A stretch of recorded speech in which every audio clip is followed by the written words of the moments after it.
Muy buenas tardes, bienvenidos a Escuelite. Estamos en la segunda clase del curso de microservicios con Java, el profesor Rafael Benedetelli. Muy buenas, Rafael. Muy buenas, Miguel, ¿cómo estás? Buenas tardes. Buenas tardes a todos. Todo muy bien, dispuestos para comenzar esta segunda clase. Bueno, fantástico, Miguel. Bueno, habíamos repasado un poco los contenidos del día de hoy. No obstante, también vamos a incorporar un poco de las dudas que hay, que quedaron de la clase pasada. También me llegó por mail alguna duda y bueno, la vamos a aclarar. Este, Vamos a seguir un poquito de teoría, muy poquito. Vamos a ver un poco cómo es el tema del despliegue de microservicios, actividad DevOps, que, que contiene algunas actividades como integración continua y despliegue continuo. Bien.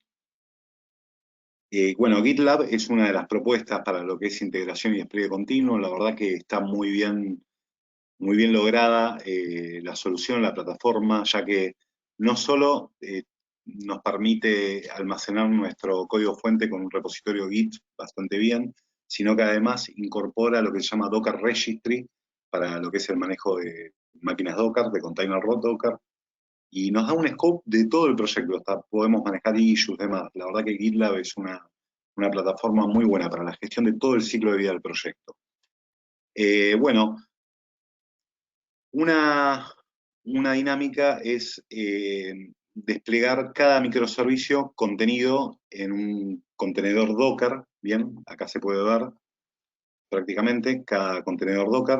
Vamos a tener una clase exclusiva de Docker, por ahora quería dar una pincelada de algo que nos quedó ayer, ¿no? Eh, Asimismo, cada contenedor Docker puede heredar de lo que se llama una imagen Docker, que básicamente es la receta de la máquina. En este sentido, generalmente podemos heredar de una imagen que ya tiene instalada toda la solución que necesitamos. Puede tener Tomcat instalado, obviamente Java, tiene Git, tiene Maven, etc. Entonces podemos arrancar directamente de este prototipo de imagen para utilizar un container. Y el container ya son instancias de esa imagen Docker que nosotros vamos a utilizar. Una vez que tenemos el Docker de cada microservicio, que esa es la fase principal, ya la segunda fase es tener los Docker viviendo en producción desplegados en algún orquestador de máquinas Docker. ¿Qué significa un orquestador de máquinas Docker? Es una plataforma, a veces se las conocen como PaaS, Platform as a Services, ¿bien? Lo que nos permite es eh, desplegar cada container Docker de acuerdo a las necesidades de cada microservicio. Por ejemplo, tal vez el microservicio de ventas tiene mucho más acceso, mucho más usabilidad que el microservicio de marketing. En este caso, OpenShift, por ejemplo, nos permite realizar scalars. En este caso, por ejemplo, automáticamente, de acuerdo al uso de este microservicio core, va a aumentar la cantidad de container con un balanceador intermedio. Entonces, va a crear 4 instancias de este contenedor de core automáticamente de acuerdo a los recursos, por ejemplo, de hardware que se estén consumiendo. Por ejemplo, podemos configurar un escalador que indique que cada 2 GB de memoria RAM consumidas se incorpore un nuevo container a este microservicio. Y de esta manera, miren qué bueno, podemos trabajar de manera automática con balanceamiento de carga y también tenemos otros beneficios, pero vamos a ver, bueno, cuando finalmente veamos un poquito de OpenShift. Esto quería darles un panorama principal de lo que es Docker y de lo que es un orquestador, ¿no? Como para que tengamos una vaga idea, por lo menos ahora. Esto había quedado de ayer. Y bueno, otra cosa, cambiando un poquito de tema, el tema de las bases de datos. Eh, en un principio, las soluciones Java incorporaban generalmente lo que es una base de datos MySQL, ¿no? Era que bien se lleva con PHP y otras tecnologías, bueno, Java también lo utilizaba ya que era puramente open source, era una herramienta que era bastante práctica, con una GUI muy amigable, etcétera. Es mucho más sencillo a veces que montar bases de datos un poquito más corporativas como Oracle, etc. Desde hace unos años, unos 5, podríamos decir 7 años, se fue migrando un poco a la solución PostgreSQL, que la verdad que la recomiendo, ya que tiene mucho mejor rendimiento, sobre todo en consultas complejas, cuando tenemos varios join combinados y demás, el tiempo de respuesta es bastante bueno. Y otro de los beneficios de PostgreSQL es que es puramente open source, a diferencia de MySQL, que ya está un poquito bajo el ala de Oracle. Como ustedes sabrán, Oracle la absorbió hace un tiempo y ya dejó de tener esa filosofía tan purista open source que en el mundo Java se busca siempre estar un poquito más de esa línea. Por eso la licencia es totalmente libre. La instalación es un poquito más compleja de PostgreSQL, sin embargo, otra vez Docker es un amigo que nos da una solución muy rápida. En vez de tener que instalar un entorno PostgreSQL en nuestra máquina, directamente nos podemos descargar la imagen PostgreSQL, levantarla y ya tenemos una base de datos escuchando en el puerto y nos podemos conectar sin ningún problema. Docker también es un buen aliado, no solo para desplegar nuestras soluciones, sino para usar otras plataformas, ¿no? Cualquiera, SonarCube, alguna plataforma que por ahí tiene alguna complejidad de instalación, nosotros nos podemos bajar la Docker, sencillamente la levantamos y así de rápido estamos conectándonos con las soluciones. Un poquito más de micelado, ¿no? Estamos viendo algunas cuestiones un poquito salteadas. Esto también nos había quedado de ayer. Entender un poco cómo es la política de versiones de Java, que está siendo un poquito confusa en los últimos tiempos, sobre todo a partir de la versión 9, comenzó una nueva política de versionado. La cuestión es así, es simple, ¿no? Cada 6 meses se libera una versión de tipo menor de Java, aunque es un número entero, digamos, versión 9, 10, 11, 12.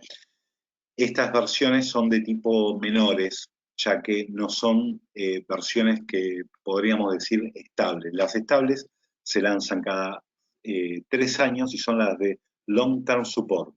Son las de tiempo, tiene un soporte de largo tiempo, digamos. Hoy en día estamos acá, más instalados en la versión Java 11, bien, aunque muchas empresas siguen trabajando con Java 8, muchísimas. Pero bueno, hoy en día podríamos tomar como referencia esta versión de Java. La próxima de largo término va a ser la Java 17 en 3 años, en el 2021, en septiembre. Así que esta es la nueva política, como saben, importante. Java hoy ya es, la máquina virtual de Java es de pago, bien, tiene una licencia comercial, la de Oracle. No obstante, y obviamente nosotros por suerte tenemos el otro branch que es OpenJDK, que eso sí que tiene una licencia totalmente gratuita y es tan poderosa como la Java de Oracle, no hay ningún tipo de diferencias en ese sentido. Hoy si nosotros queremos montar un sistema de producción con Java de Oracle, necesitamos pagarle a Oracle. Y se paga por procesador, por máquina. Bueno, eso cambió totalmente. Bien, vamos a ver algunas dudas que quedaron un poquito de la clase anterior. Una había sido la del path. Acá les cito un ejemplo de cómo modificar. Primero, ¿qué es path? ¿No? Path es un verbo HTTP que me permite actualizar un recurso parcialmente. ¿Qué quiere decir esto? Quiero, por ejemplo, del objeto persona solamente actualizar no todo el objeto, sino el atributo edad. Bien, entonces este aspecto va a tener mi método de path.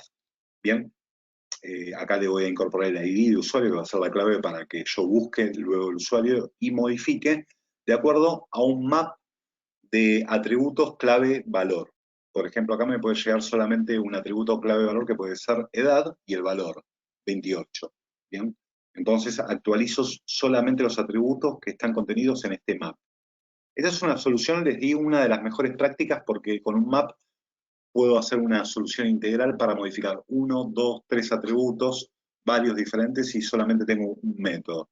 Entonces, este método la verdad que es bastante robusto para hacer esto. En cambio, la diferencia con put es que put me actualiza el recurso entero, ¿no? Yo plasmo todo el JSON de todos los atributos del objeto y me los cambia automáticamente todo el recurso.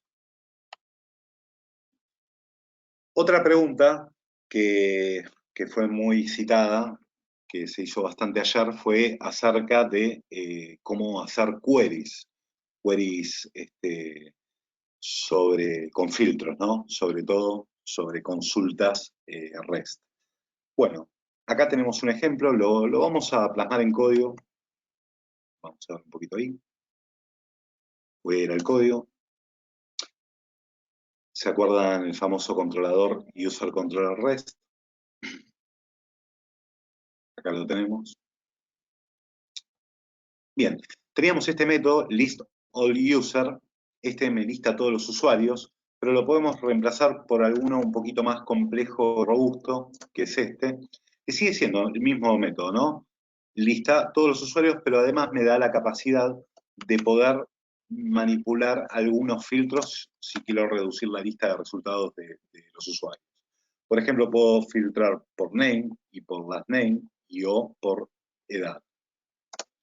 Acá también tengo un pequeño ejemplo bien lambda usando streams de cómo voy a filtrar por el name, por ejemplo, ¿no? Lo importante que la interfaz REST de búsquedas de consultas por query siempre lleguen los parámetros por query param, que para lo que es Spring Boot se traduce como request param. Le puse require false porque en este caso le estoy permitiendo que no sean mandatorios los filtros, que puede ejecutar el método como lo hacía antes, listar todos los usuarios, o también me pueden dar la posibilidad de incorporar filtros para reducir la lista. Bien, entonces es igual al método que vimos ayer de listado de usuarios, pero además le incorporé algunos filtros. Y acá estoy haciendo una acción simulada que está filtrando realmente esta lista que creé acá, por uno de los filtros que es el name. Nada más que esto, así de simple, así que voy a hacer un pequeño ejemplo. Voy a levantar boot.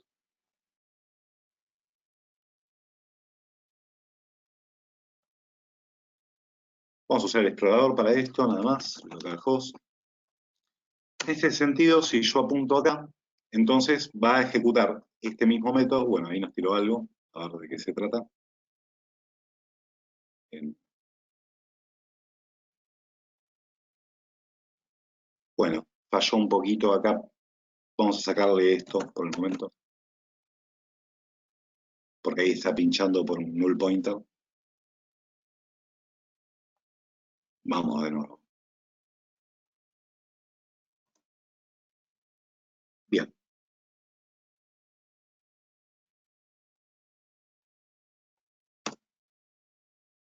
Entonces acá apunto a users, así plano, y tengo la lista completa de usuarios.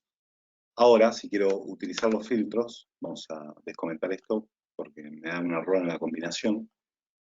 Vamos de nuevo. Simplemente tengo que ejecutar este mismo REST, pero por query param. ¿Saben qué es query param, no? Es cuando separo por signo de pregunta y les envío unos valores, unos pares, clave valor, donde el parámetro está nominado, ¿no? Tiene la clave acá, name, Rafa, por ejemplo. Entonces ahí ejecutó el mismo list de usuarios, pero ahora lo filtró por el nombre. Y así puedo ir concatenando, con ampersand, puedo ir concatenando y poner otros valores para lo que es el last name y la edad. Bien. Entonces así de simple es como puedo incorporar filtros en nuestra API REST. Lo importante es que los filtros vayan por query param. Eso por estándar se realiza de esa manera. Obviamente esto es un ejemplo muy básico de cómo hacer un filtrado por query. Y obviamente necesitamos a veces tener más potencia en nuestros queries. Queremos hacer queries más específicos. Para esto tenemos una solución, que es el query filter, es un mecanismo query, que lo habrán visto en una URL si habrán observado las páginas web, donde por get mismo se manda como query param un parámetro que es Q, y es igual, y en vez de poner un valor, acá se pone un JSON. donde ese JSON puede tener acá el filtro que quiero, que status sea gold, por ejemplo, que el name sea show, que la edad sea 17, esto funciona por AND, por decantación. Si quiero tener algo un poquito más potente como un OR, tengo el query, OR, y una lista de pares valores con los OR concatenados de los filtros que quiero hacer. Acá tengo otro ejemplo de un filtro por salary, GT, que quiero filtrar los salarios mayores a 10.000, LT si quisiera filtrar los salarios menores a 10.000, y existen también, hay muchísimo más en esta idiomática, que es Query, en este pequeño dialecto, que lo pueden ver, tengo para hacer in, contains y cualquier tipo de filtros que se suele hacer en un SQL, pero del lado de REST. Esto también es interesante, le pueden echar un ojo. Y a mí me gustaría, en la clase, cuando estemos viendo repositorios, brindarles algo que está muy bueno, que no, realmente no lo tenía computado en el curso, pero lo podríamos llegar a hacer si nos dan los tiempos, es ver Spring Specification, que es una metodología muy potente y muy práctica para hacer queries REST y muy simple. La verdad que está muy bueno. También si tenemos tiempo lo podemos llegar a ver. Bien, ¿alguna duda hasta aquí de lo que quedamos, de la clase pasada, Venga, etcétera? vamos A con ver, ellas.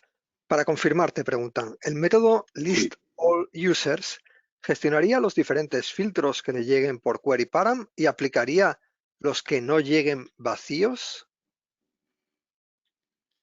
No, en este caso, como el request param no es requerido, si yo tuviese esto así, en realidad me obligaría a suministrar un nombre. Como están los requeridos, yo no los puedo usar. Puedo no especificarlos en la URL. Entonces, en este sentido, va a depender un poco de mi código, cuando estos valores vengan vacíos, de tratar de devolver la lista tal cual vino sin este filtrado, digamos.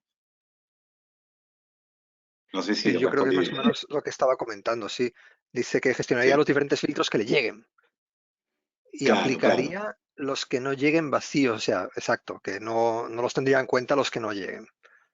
Claro, eso va a depender un poco de la programación que hagamos acá, ¿no? En ese sentido, nosotros tenemos que constatar si tienen valor o no, y en función de que si tienen valor, ahí sí empezar a filtrar. Simplemente como eso. Estupendo. Te preguntan también, ¿las consultas al DTO debería tener una capa propia o se coloca en una capa de controller? Las consultas al DTO. Ahí me pierdo un poco. ¿Cómo sería eso? Eh, no entiendo bien las consultas al DTO. Buah, Que las a ver. consultas al DTO, yo tampoco sé a qué se refiere, pero vamos a dejar un Mm, minuto que nos lo explique sí, sí, sí, después. y si quiere reformular la pregunta, vamos a ver, la reformula así, Sí. si las consultas tienen una capa distinta al controller. A ver si logro entender. Si En las realidad, query que estás haciendo aquí, las consultas que estás sí. haciendo, los filtros que estás metiendo, entiendo yo, Sí. si tienen una capa distinta al controller. No, en realidad es parte del controller. Acá como se ve, está contenida en esta clase de controladora. Estamos de hecho usando el mismo endpoint que hicimos para list all user, así que está todo en el mismo controlador, digamos, en ese sentido. Así que es parte del controlador, no hay una separación en este sentido. Por ahí si la pregunta va más si eh, este tipo, a ver si viniese un objeto en vez de unos request param, tal vez hay usos donde se crea un dominio, como decíamos ayer, ¿no? Nosotros acá estamos usando un mismo modelo para lo que es la capa de controlador y la capa de business, pero puede ser que se pueda dividir este modelo en dos, uno para la capa controlador y otro para la business. En ese sentido, las de controller van a ser específicamente las que desemboquen como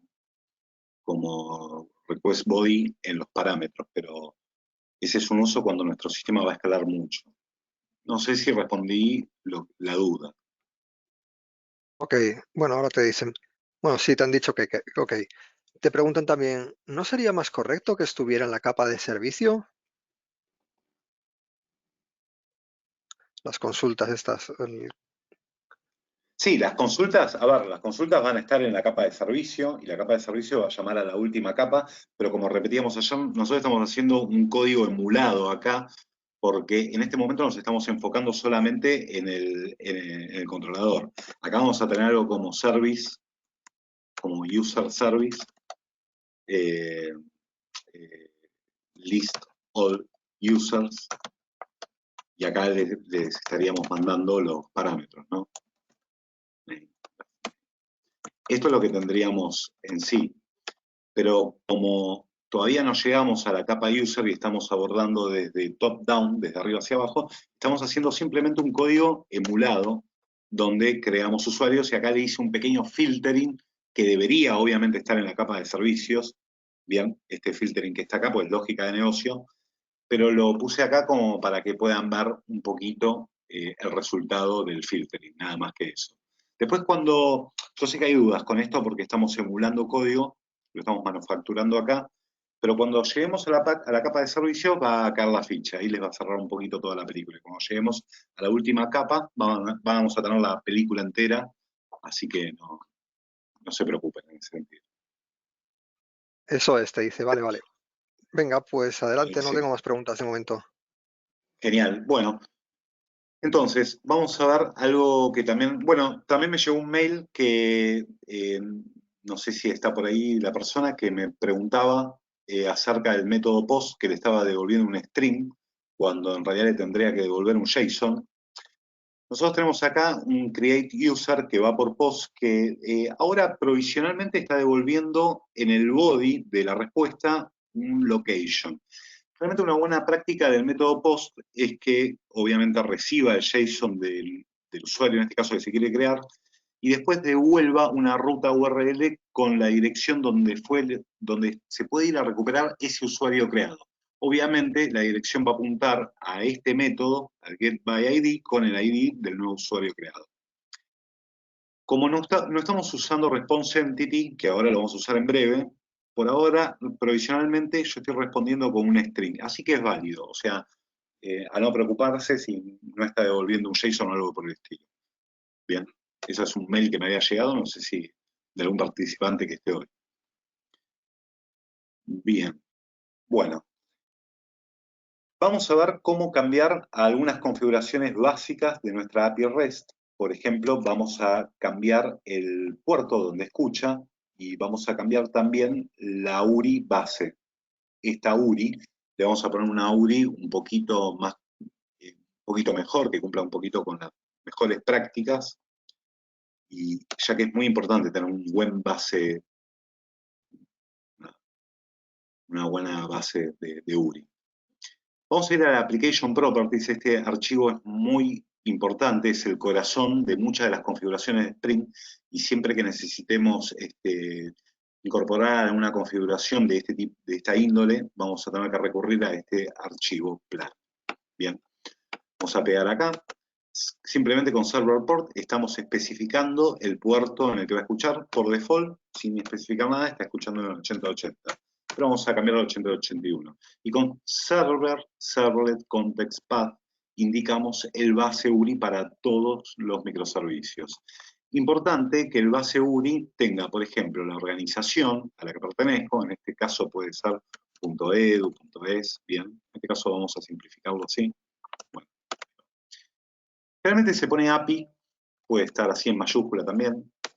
Esto es importante, indicar en el base de la URI la versión, bien, de la API, en este caso estamos en la V1, puede ser la V2, puede ir mutando a la V3, etc. Esto es importante también tenerlo acá especificado en la base. Y acá un poco el conjunto de endpoints de la solución que queremos dar en particular para esta organización. Bien. Vamos a aprender, vamos a ver cómo esto ha cambiado y vamos a apuntar a un mismo endpoint, pero ahora con esta dirección. Vamos a abrir Postman. y vamos a beneficiarnos un poco de esas variables globales que habíamos creado para entorno. Por lo tanto, no tengo que cambiar esa base URI en todos los requests, sino hacerlo solamente en las, ¿cómo se llama? En las variables de entorno. Entonces lo vamos a cambiar ahí. Vamos a esperar un poquito, ahí levantó Eclipse.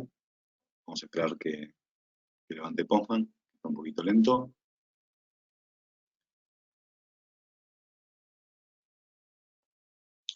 Después vamos a unificar rutas. Vamos a ver en el controller como todos están tomando como base para este grupo de endpoint la API users. Vamos a ver cómo con una anotación lo podemos normalizar para todo el resto. Esto también lo vamos a hacer ahora un ratito. Levantó Postman. Bueno, vamos acá a nuestra colección que teníamos ayer. Vamos a usuarios. Nos vamos a ir acá, a dev, vamos a editar y vamos a poner la nueva ruta que generamos, que vendría a ser el base path que tenemos más esta base URI. Ahora cambió, es en el 8081, así que lo tenemos que cambiar acá. Si todo va bien, vamos a probar un endpoint que ahora va a apuntar a esta nueva ruta. Ven qué favorables que son estas variables, ¿bien?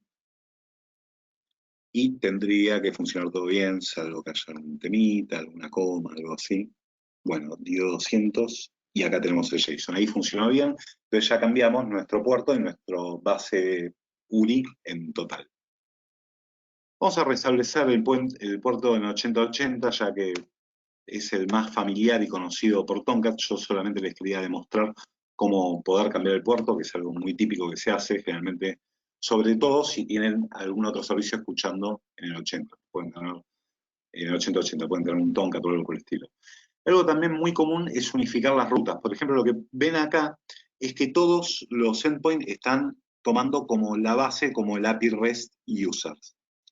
Es el recurso user, ¿verdad? User. Entonces, algo muy típico es consensuar todos los paths de esta manera a un nivel acá arriba. Lo vamos a hacer con request mapping. Ahí está, users. Y ahora ya puedo eliminar esto. Bien, y van a estar todos mapeados en barra user y lo que venga. De hecho, acá incluso puedo borrar la especificación del path, ya que se va a mapear acá por default. Nos va minimizando un poquito el código y demás. Siempre, bueno, esto en programación total, siempre que se pueda unificar todo, bienvenido. Acá no puedo eliminar todo, tengo que dejar esta especificación de que va a llegar un paro. Bien. Vamos a probar de nuevo, simplemente el cambio es transparente desde el cliente, tengo que apuntar con el Postman para ver que funcione todo bien, siempre que hagamos este tipo de cambios. Bien.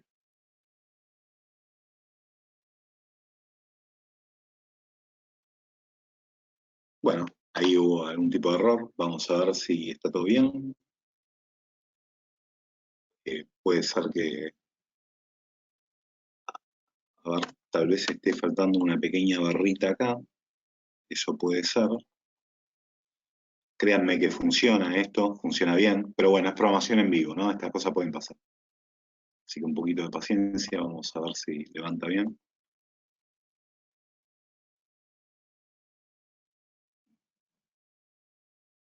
El puerto ahora es el 8080, te dicen. Ah, sí, bien. Es verdad.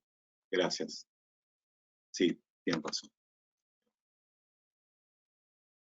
Veo que están tan atentos del otro lado. Bueno, eso. 8080. Entonces lo vamos a cambiar simplemente acá. Ahí va.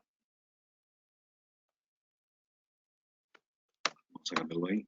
Vamos a cambiarlo acá. Ahí va. Bien, entonces, gracias al que estuvo ahí bien con todas las luces. Este es el JSON de respuesta que nos da, entonces sigue funcionando todo bien, la API, pero ahora tenemos el código un poquito más minimalista, ¿no? Acá podemos consensuar las API, es una buena práctica hacer esto, el request mapping. Sigamos un poquito más adelante, vamos a ver ahora algo sí sumamente importante, que son los códigos de respuesta HTTP. Ustedes ven que por default, Cuando todo sale bien, entrega 200, pero esto hay que explicitarlo por código, como buena práctica. Sobre todo porque hay momentos donde algo no va a salir bien. Entonces, esta es una típica API REST. Cuando tomo algo por ID, va por GET. Cuando listo todo y o filtro, también se recupera por GET. En este caso, son códigos de estado OK, 200. También el código 200 se da en el update y en el delete. Hay algunas pequeñas variaciones, van a encontrar por ahí, para el delete el 204 accepted o alguno por el estilo. En el caso de que se aceptó que el recurso se va a eliminar, pero se va a hacer más adelante. Pero generalmente, por consenso, estos son los típicos códigos de respuesta HTTP ante cada una de estas consultas. El que varía un poco es el create, que hay que devolver 201 de que el recurso fue creado. Bien. Vamos entonces a implementar esto en Spring Boot. ¿Cómo lo hacemos? Necesitamos un pequeño amigo que es un envoltorio, es un objeto envoltorio que se llama Response Entity. Bien. Es envoltorio porque envuelve a el resultado. Ahora, en vez de directamente devolver el user DTO, en este caso, lo tengo que envolver, lo tengo que wrapear, como se dice en inglés ahí, en el response entity. Porque el response entity no solo que va a devolver el contenido, el resultado, sino además alguna otra información, sobre todo el código de error. Entonces vamos a devolver el código de error. Hay muchas formas de devolverlo. Esta es una muy práctica, es a partir de un constructor estático, que es bastante simple, haciendo OK, y acá le devuelvo el body insertado, que es el user DTO. Bien.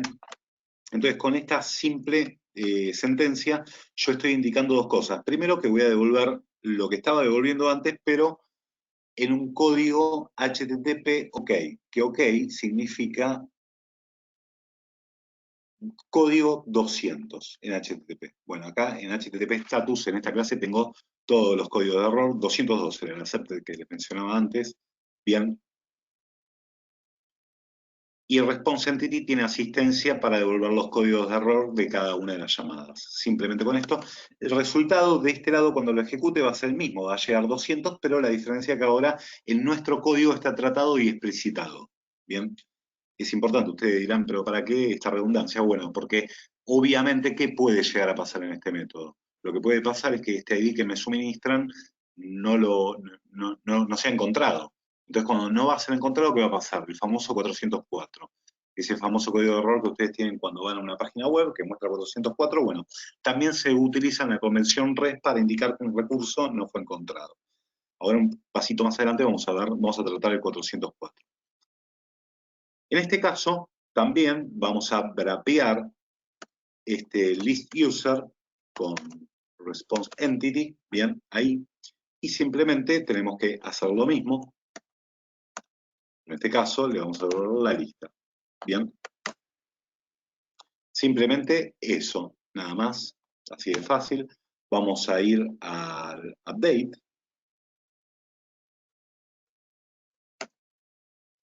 Bien, hacemos lo mismo.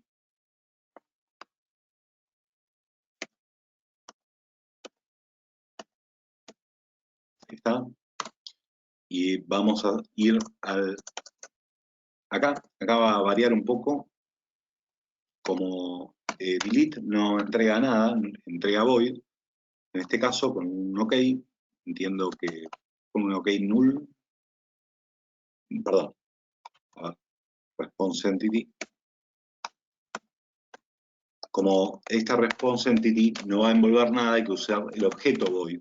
¿Bien? Un poco raro por ahí, pero bueno, simplemente eso con null bastaría. Ahí. Y ahí tenemos nuestro delete, nuestro update, los dos get, y nos falta este que es un poquito el más complejo de devolver. ¿Por qué? Esto va a devolver también un response entity que va a envolver un string. Y ese string yo lo estoy poniendo en duro, cosa que no es buena práctica, lo tengo que resolver de otra manera. Esa manera es esta. Es un código que, bueno, hay que tenerlo un poquito ahí en la mesita de luz, porque es un poquito largo, de estilo DSL. que simplemente con este código me permita recuperar la ruta actual. Bien, tengo que importar, este es un URI de JavaNet, y este es un objeto que me permite resolver URLs en tiempo real para cada uno de los métodos, y acá le puedo devolver el location directamente. Entonces, el response entity, en este caso, va a ser un OK de este URL. Location. Vamos a poner toString, toURL. Ahí. A ver si falta algo más. Bueno, tenemos que ir a esta excepción. Obviamente, si tenemos mal formada una URL, listo. Simple, o sea, sé que el código es un poquito tosco, un poquito complejo. Lo único que estamos haciendo es devolver un código, OK, perdón, created, perdón. Created. Y tenemos que devolver un URI. Simplemente como esto, más simple todavía. Vamos a borrar esto. Y vamos a ponerle build. Bien, ahí estamos. Un poquito de lucha con el código. Simplemente lo que estamos haciendo con todo este algoritmo es recuperando el URI location y le estamos indicando con este path, el ID path, que va a ser el parámetro que se va a corresponder con este ID del objeto. Simplemente lo que me va a crear esto es la URI a este getUserById. Bien, esto nos da un poquito de navegación, vamos a probarlo.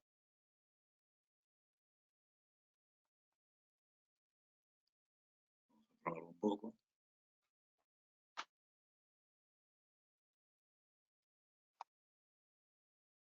Espero no haberlos confundido con ese algoritmo, pero es más simple de lo que parece. No tiene ninguna vuelta, solamente ahora lo van a ver más claro. Vamos acá, vamos a ejecutar este post. Acuérdense que yo le mando en el payload, le mando un JSON para crear. Vamos a ejecutar y ahí tenemos la respuesta 201, ahora cambia. ¿Por qué? Porque le indicamos acá en el código que es un created, que si vamos acá, created, es 201, y además estamos devolviendo en el header el location. El header es la cabecera de la respuesta HTTP, no está en el contenido, en el payload, sino en la cabecera misma. Acá devolvemos directamente la URI para que quien creó ese usuario desde un cliente, ya puede ser Angular, React o lo que fuese, ya por navegación tenga automáticamente la URI a donde puede ir a rescatar ese objeto creado. Esta es una buena práctica que se hace para hacer un poquito más fluido la conversación con el backend. Y ahora lo vamos a ver mejor con Atoeas, más llegando al final de la clase. Vamos a ver cómo la navegabilidad de una API REST habla mucho de su nivel de madurez. Bien, entonces, esto como base, así tienen cómo se crea un recurso en una buena práctica. Bien. Bien, entonces, algunos códigos de error, algunos códigos HTTP, no siempre de error, código de respuesta. Generalmente son estos, el OK es el 200, el create cuando se crea un nuevo recurso, bad request cuando tal vez hay un mal uso de la API, generalmente aquella endpoint que tiene algún parámetro, algún consenso, se está rompiendo con ese contrato, bien. Esto es cuando se quiere llegar a un recurso, obviamente, que no está autorizado, uno por ahí no está con el ticket de autenticación. Not found es el que vamos a ver ahora, bien. Internal Error Server es el más severo, es fatal, es cuando pinchó, tenemos por ejemplo un Java Null Pointer Exception del lado del servidor o cualquier otra cosa, y la respuesta obviamente para el cliente va a explotar en forma de 500. Este es uno de los códigos de errores que más tenemos que tratar, que es el 404, es cuando no encontramos un recurso. ¿Por qué? Para muchas de estas acciones, vamos a exceptuar list all y create.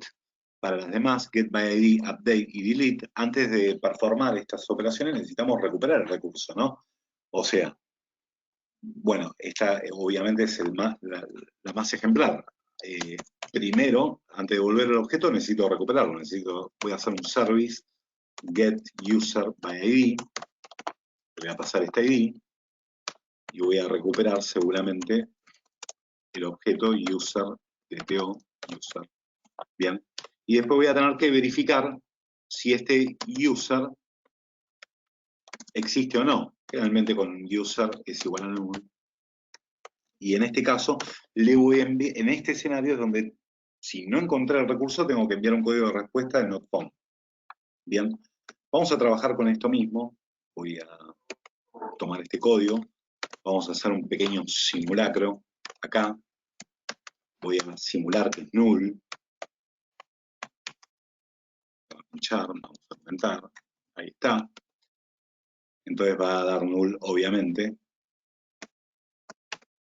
Todo para simular y para que puedan ver cómo se devuelve el response not found. Not found.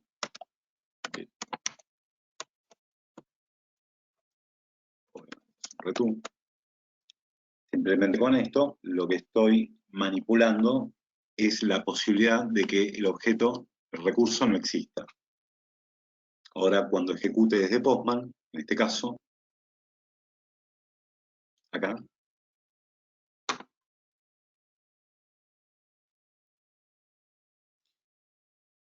bien, el código de respuesta ya es 404, bien, not found. Entonces el cliente tiene que tiene que tener la expectativa de que pueda aparecer un 404 en la llamada y manipular desde el lado del cliente con try catch o con lo que fuese, alguna otra alternativa. Entonces, simplemente así es tan fácil como se manejan este tipo de códigos de respuesta en Spring. El objeto response entity es muy favorable, muy fácil de utilizar, tiene este tipo de métodos estáticos bastante amigables y simplemente con esto podemos crear este tipo de códigos de respuesta. Siempre, y buena práctica, es usar response entity en este sentido. Nosotros fuimos progresando en la API. Al principio devolvíamos directamente el objeto plano. Pero esta es la buena práctica, devolver el response entity, que es un envoltorio del objeto más el código de respuesta. ¿Bien? Así que ahí ya Rafael, fuimos escalando. Sí, sí, sí, adelante. te paso esta preguntita y creo que la has respondido, pero por si acaso. A ver. ¿Por qué algunas veces pones build y otras veces y otras no en el response entity? Bueno, es buena pregunta. Esto tiene que ver un poco con el diseño de la API de Response Entity. En realidad, cuando es not found por algún caso en particular, realmente, o sea, desconozco bien, no les voy a mentir, pero cuando es OK, bien, a ver, vamos a pensar también. Cuando es OK, no hace falta generalmente aportar ningún valor. En cambio, cuando es not found, por ahí se puede seguir concatenando en el DSL y agregar alguna información extra. Por ahí quiero agregar header, puedo agregar otro tipo de información. Entonces, build va a ser como el OK a armar toda esa ruta. Por eso build es el que permite, digamos, en ese sentido.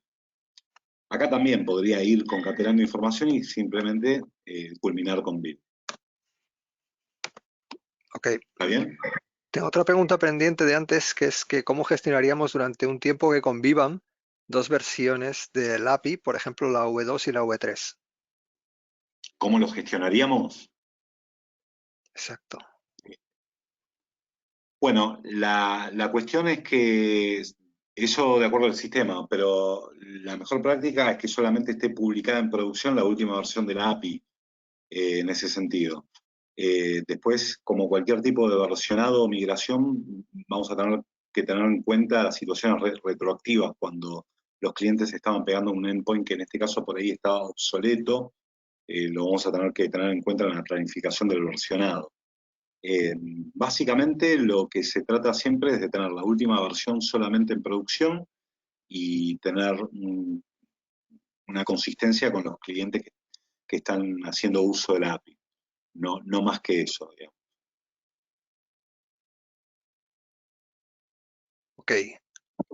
pero bueno, no siempre es posible, ¿no? O sea, a veces si eres muy, muy grande y tienes muchísimos clientes, que se te va de las manos poder decirles a todos, no, por ejemplo, Twitter. Sí, ellos tienen una fecha en la que dicen, no, a partir de esta fecha ya no damos soporte a la versión 1, pero Claro. estaban conviviendo durante un tiempo la 2 y la 1, ¿no?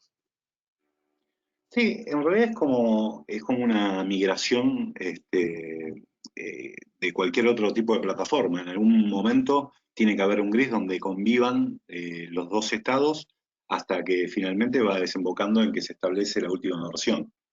Generalmente la mejor práctica es poder directamente estar trabajando con la última versión, que se supone que es la que va a entregar eh, los datos más actualizados, digamos. Pero en algún punto es como cualquier tipo de migración. Acaba de entrar otra que dice, ¿por qué necesitas response entity? Ujú. De acuerdo, si ya tenemos la respuesta del HTTP status. Bueno, es lo que decíamos, en realidad, por default, cuando no tenemos response entity se devuelve 200 OK, pero el response entity me permite maniobrar y devolver un código de estado de acuerdo a los sucesos que pasen. Justamente este es el ejemplo, ¿no? Cuando tenemos un 404 queremos explicitar que tenemos un error 404 y de lo contrario vamos a tener un 200. Si yo no tengo un response entity no voy a poder devolver los correctos códigos de error de acuerdo a lo que suceda en el código. Por eso es tan importante el response entity. Estupendo. Nos da una sugerencia para el caso de hacer convivir dos APIs, o sea, perdona, dos versiones del API al mismo tiempo. Dice, mete cada versión en distintos contenedores y enrútalos con un HA proxy o similar. Uh -huh. Bueno, tener un gateway en el medio de las dos APIs también es una solución. eh, y tener una especie de enrutamiento de acuerdo a qué tipo de endpoint se está usando también puede ser una solución bastante factible. De hecho, hay gateways, hay enrutadores de APIs bastante robustos, como es API Connect de IBM. En un momento hemos trabajado con ese monstruo que también gestiona los ciclos de vida de la API de una forma bastante estricta. Eso también puede ser una solución, es muy buen aporte. Muchas gracias. Podemos continuar entonces. Buenísimo. Bueno, algo que nos faltó es la anidación de recursos. Generalmente, hasta acá estuvimos trabajando solamente con un recurso que es alta ABM de usuarios, ¿no? Pero seguramente voy a querer incorporar, voy a tener, un usuario tiene relaciones, ¿verdad? Tiene relaciones, tiene varias cuentas, como es en este caso. Entonces, quiero tener un endpoint que me retorne todas las cuentas de un usuario.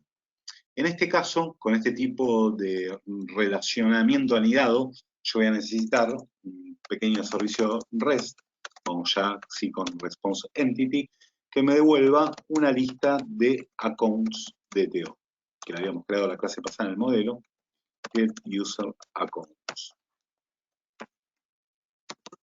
Generalmente, obviamente, vamos a tener que seguir pidiendo el ID de ese usuario por el cual necesitamos que nos retorne todas las cuentas.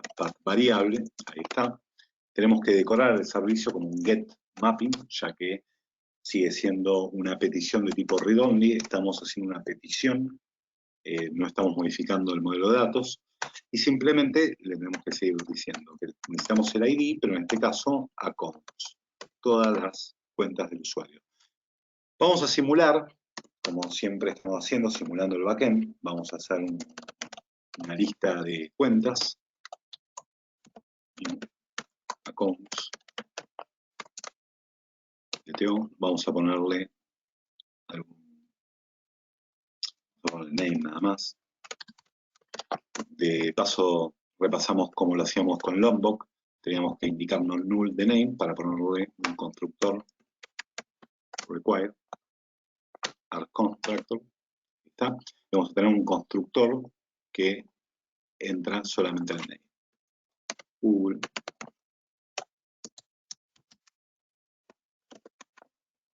Está.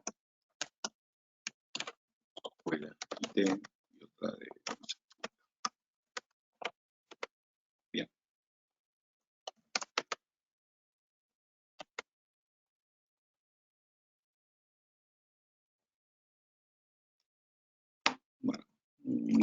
mí no me gusta mucho que quede el código con cast muy feo.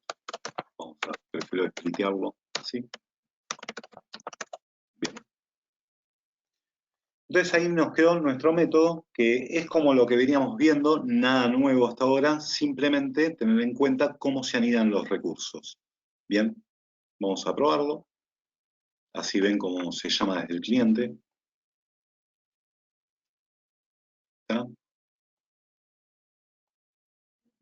Quedó un errorcito por ahí. Vamos a solucionar. Ah, perdón. Obviamente estábamos trabajando ya con C. ¿Está? Bien.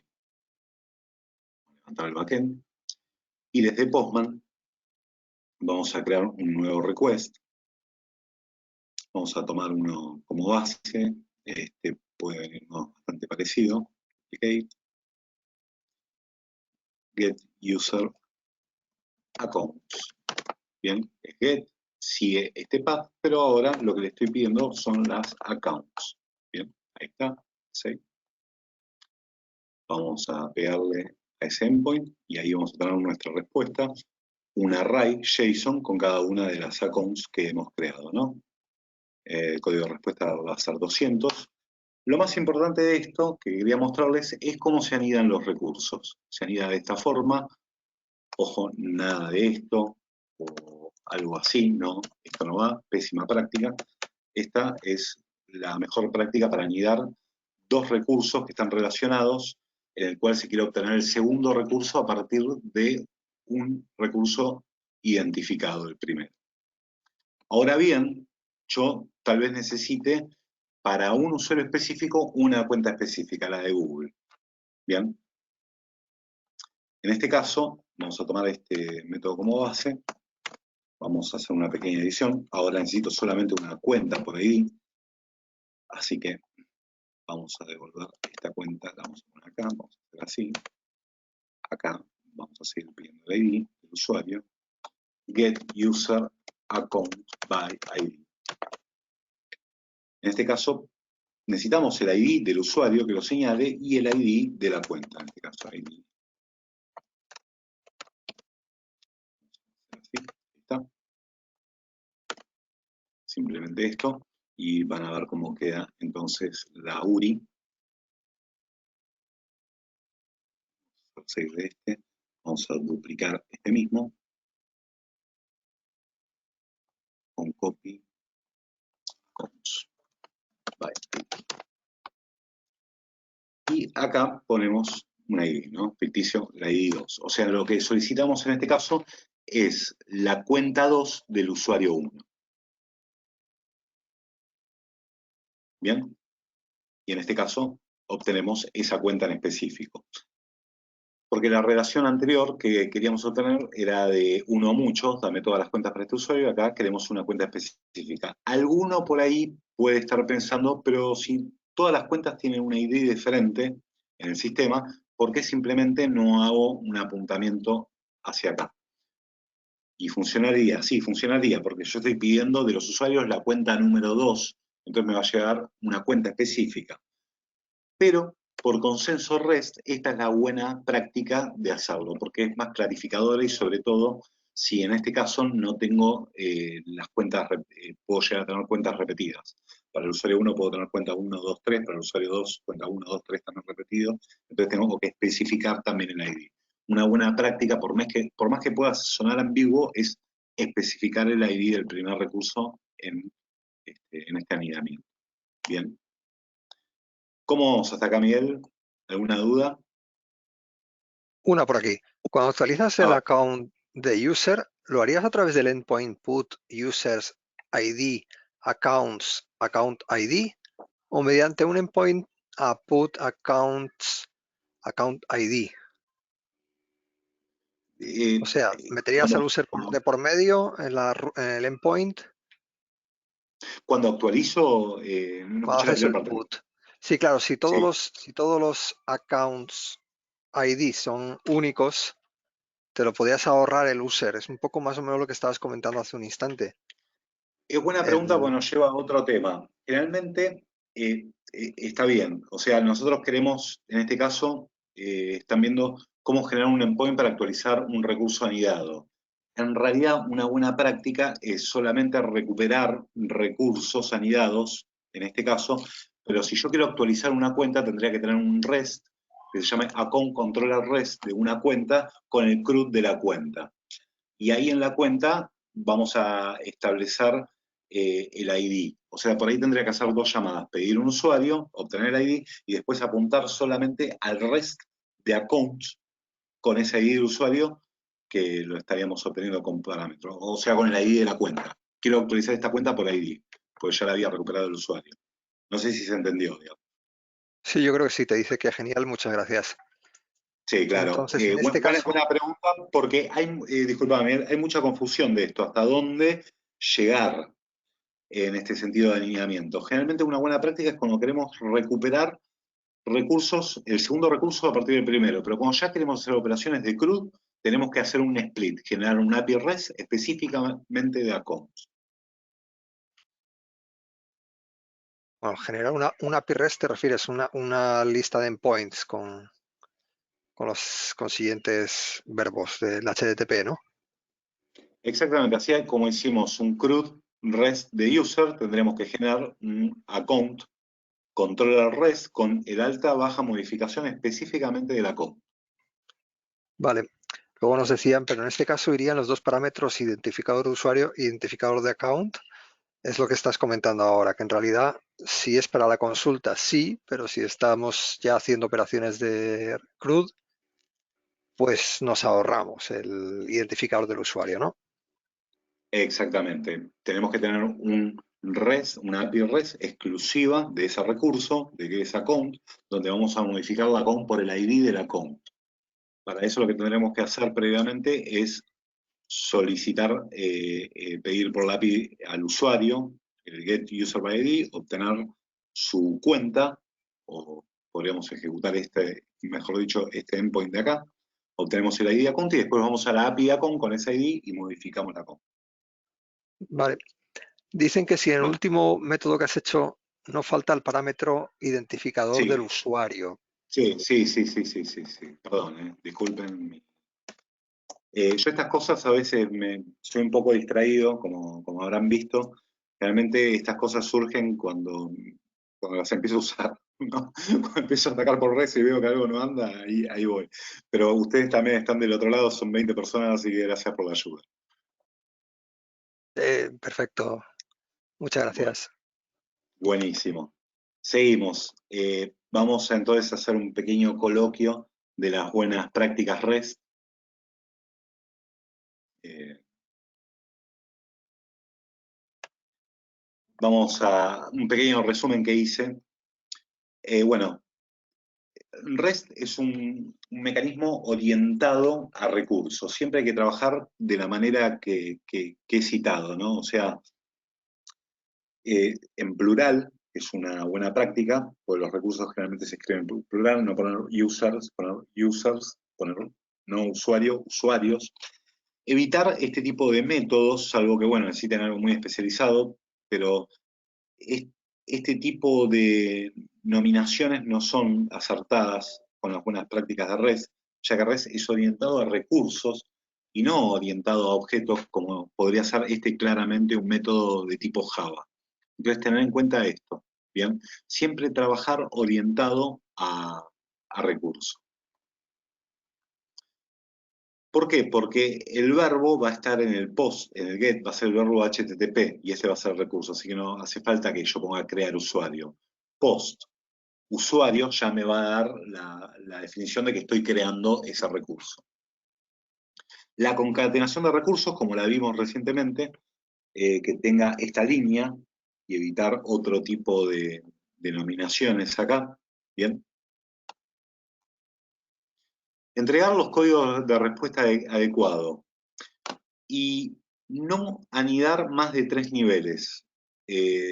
Sobre todo esto lo habíamos visto en un proyecto donde teníamos muchas relaciones y se quería evitar tener más de 3 anidaciones.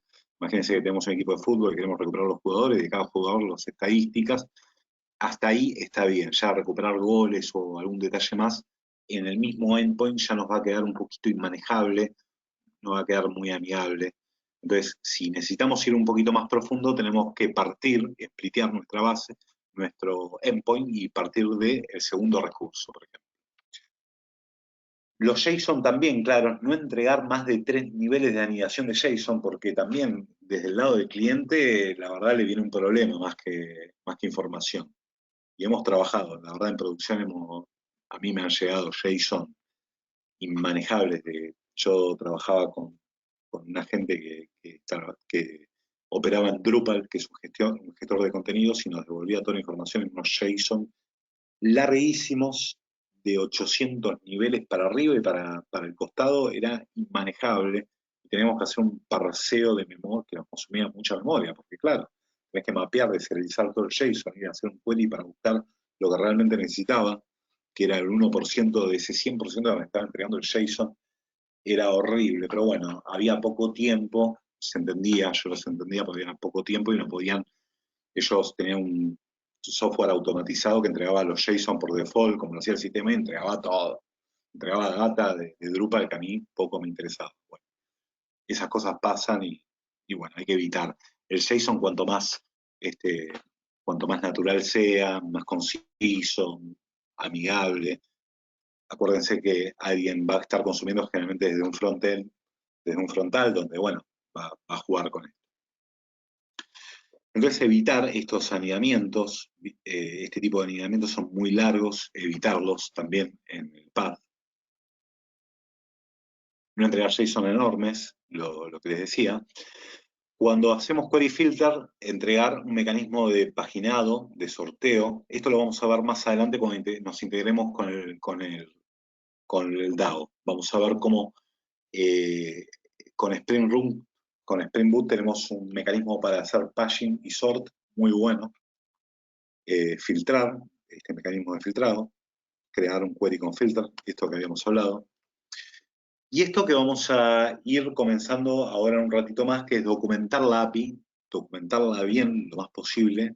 Si tenemos una pequeña interfaz gráfica de la API, mejor. Esto lo vamos a hacer con Swagger. Y generar una navegación de la API. Esto lo vamos a hacer con Ateos. Bien. Exportar clientes de demostración, como lo hicimos la vez pasada con Postman. Esto está bastante bien, porque estamos entregando directamente un pequeño ejemplo de cómo poder atacar a los servicios. Entregar errores definidos y bien verbosos, esto lo vamos a hacer también en la tercera o cuarta clase. Validación de campos, validar los campos de la API. Y el versionado apropiado también, y sobre todo indicarlo en el base URI, es otra buena práctica. Bien. Bien, si no hay ninguna duda, decime Miguel, vamos al próximo tema, que es externalización. Justamente acaba de aparecer una, Ah, dice, a la hora de devolver JSON, en la sí, respuesta, ¿es buena práctica devolver solo el identificador de los recursos anidados o se devolvería el objeto entero? Por ejemplo, al devolver un usuario que tiene un buena listado de pregunta. objetos accounts, se devolvería el JSON del user con un listado de identificadores de accounts o un JSON del user con los objetos account dentro del JSON. Muy buena pregunta. Y esto va a quedar claro cuando utilicemos a TOEAS. Hay relaciones, un usuario tiene tal vez muchas relaciones, tiene muchas cosas. Si nosotros en GetUser devolvemos todo lo que tiene el usuario en el sistema, estamos devolviendo un JSON enorme, por supuesto. Entonces tenemos que ser lo más concisos con el recurso posible. Tenemos que devolver el usuario con la información mínima del mismo en el primer nivel, realmente los datos de usuario. Tal vez si tiene algún sub-JSON con los países que forman el usuario, una información que forma parte del capital del usuario, de la información básica del usuario, también la podemos devolver, pero no hacer un uso excesivo de devolver tal vez todas las compras que hizo el usuario, todo el historial, todo eso no estaría bien conformado. Para eso necesitamos splitear nuestra API en otras APIs. Bien, eso es muy importante.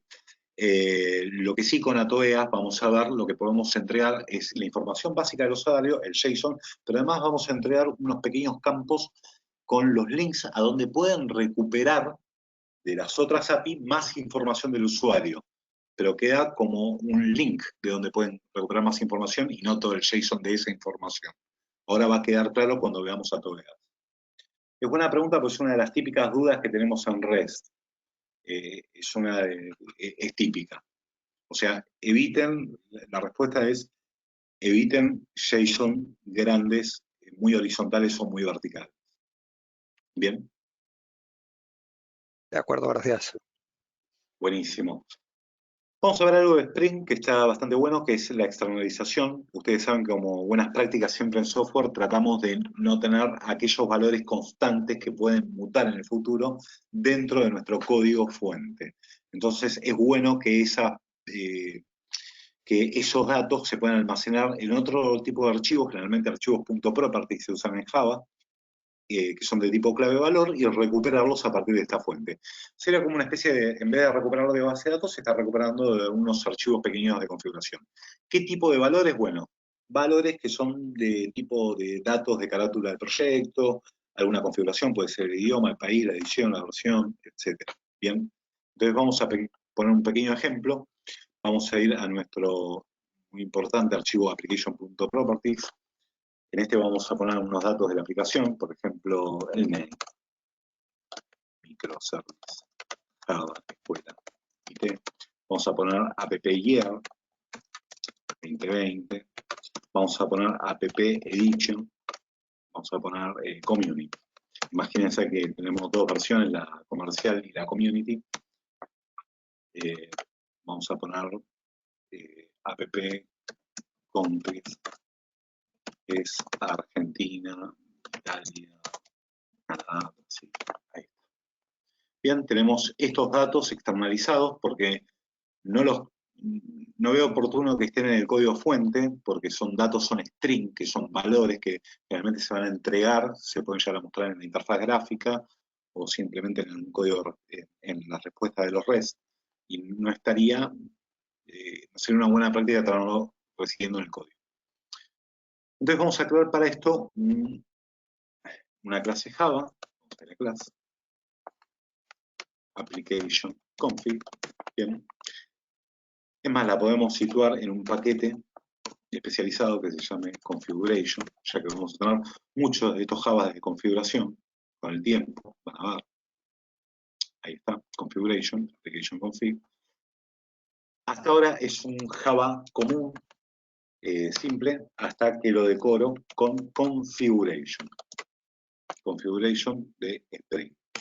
En este caso ya es un bin de configuración de Spring que me va a dar la capacidad de poder guardar cada una de estos valores en los atributos que vamos a presentar ahora. Vamos a poner name, teníamos otro que era year, teníamos otro que era edition, y otro más que era una pequeña lista de,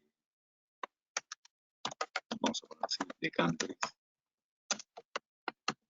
Ahí está.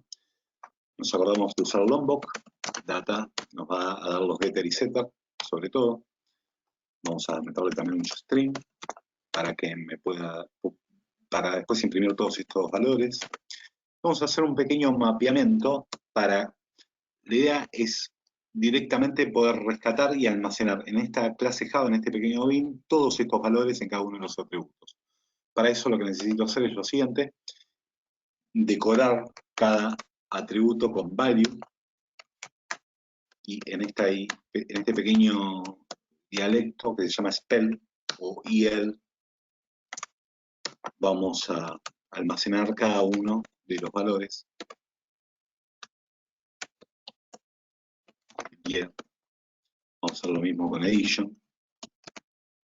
Vamos a hacer así mejor.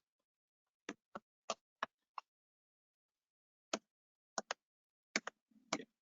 Ahí está.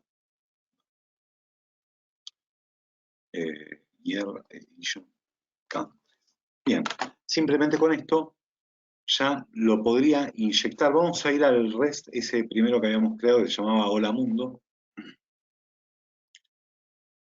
y vamos a hacer una impresión de esos valores. Primero, lo que tengo que hacer es rescatar este application config.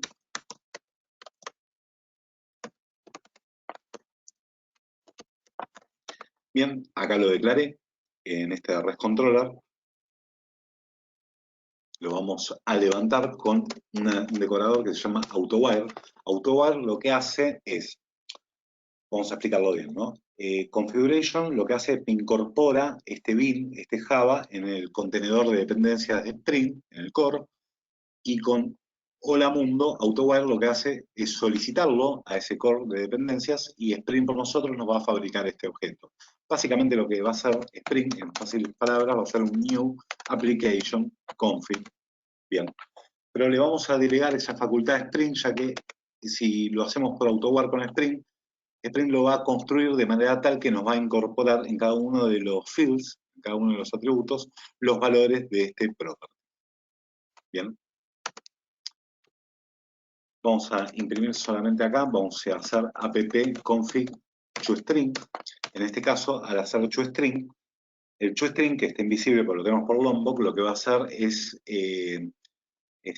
imprimir por consola los valores de cada uno de estos atributos. ¿Bien? Esta manera de levantar datos externalizados es muy buena, de Spring es muy amigable, está bastante concisa también. Con Java puro hay que utilizar un message resource, es un poquito más trabajoso. La verdad que esta es una forma bien orientada a inyecciones de Spring que está bastante bien. Vamos con Postman, porque necesito la API. No tenemos la Hola Mundo. Vamos a hacer un duplicate de esta. Hola Mundo. No estaba en users, estaba en Hola Mundo.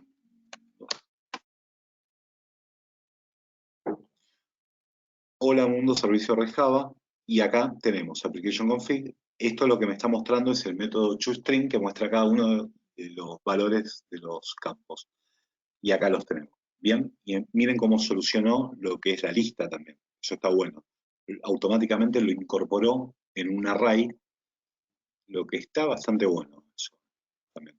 Todo automáticamente.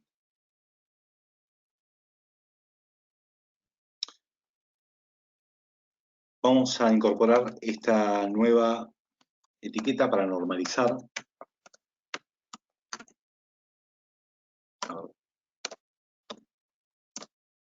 Prefix. Como ven, todos tienen el mismo prefijo que se llama pp, y esto lo podemos normalizar también. Esto está bueno. Realmente estas normalizaciones se hacen para el día de mañana, que yo no tenga ningún problema de hacer algo así, bien, en ese sentido, poder tener un punto único de referencia para todo ese prefijo. Aparte, ese prefijo puede ser muy grande también. Puede ser app, or, messages, etc., ¿no? Entonces, es favorable tenerlo así en un prefijo. Vamos a probar que funcione todo bien. En el otro mundo solamente fue consensual eso mismo.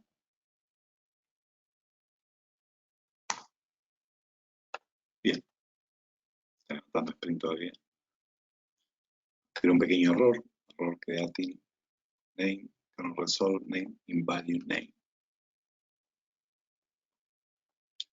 Puede ser que en este sentido tenga que prescindir de esto. A ver, disculpen, estas son algunas minuciosidades que tiene Spring que a veces a uno se le va. Son pequeños tecnicismos, ¿no? Pero la idea está clara. Vamos de nuevo.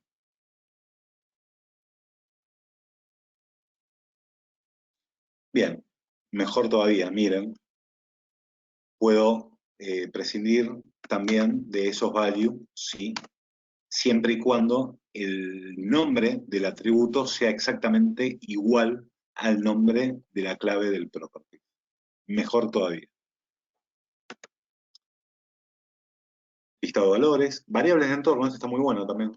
Imagínense que quiero obtener una variable de entorno de Java.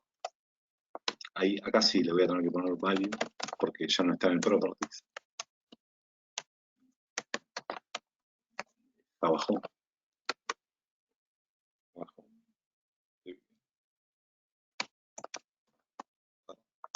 Una laguna.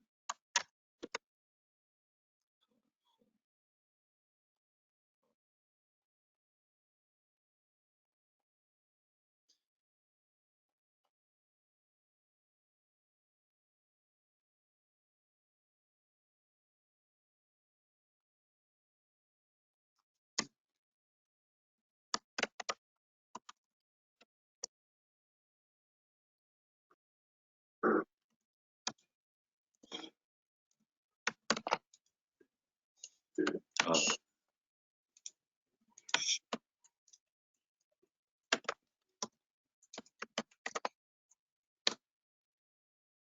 esto no debería tirar error.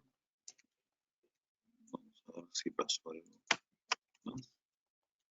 Es un poquito raro, ya que no nos tiraba error antes.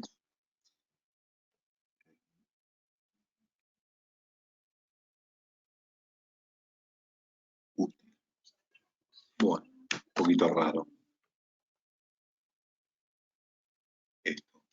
No sé por qué empezó a tirar error eso cuando no teníamos antes.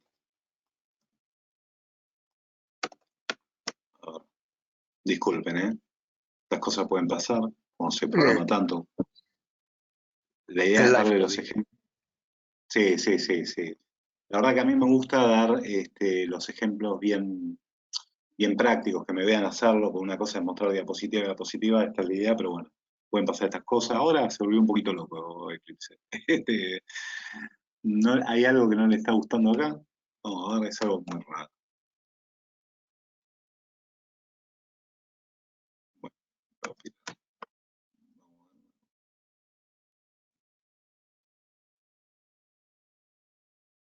bueno, a ver, no vamos a perder tiempo. Yo creo que la idea está básica de la externalización, lo vamos a dejar acá. Eh, Después, si quieren, lo puedo incorporar para que lo tengan en el código. Claro, Pero vamos a dejar eso te iba acá. a decir, No, no vamos a que perder mucho. para no Sí, perdernos por aquí, simplemente sí, lo revisas con calma cuando termine la clase y mañana nos dices que era lo que estaba fallando. sí, obvio, obvio. Bueno, Sí, sí, sí. La idea es después lo armo tranquilo, así no pierdan tiempo de clase. exacto. Cosa que pasa. Y Sí. ¿Alguna pregunta bueno, con te esto? han comentado que da error al meter Java Home, Sí. pero Sí, bueno, ya lo, pero sí. Pero después me recuperé de Java Home y seguía tirando un error muy extraño. Así vale, que bueno, luego dejémoslo. lo ves con calma.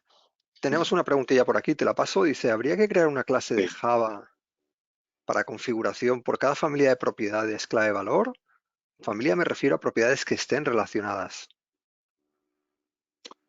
A ver, imagínense acá, por ahí contesta la duda, ¿no? Imagínense que tenemos varias familias de claves valor, porque tenemos varios archivos properties, uno para mensajes de error, otro para mensajes de, no sé, promociones, etcétera, según mi software.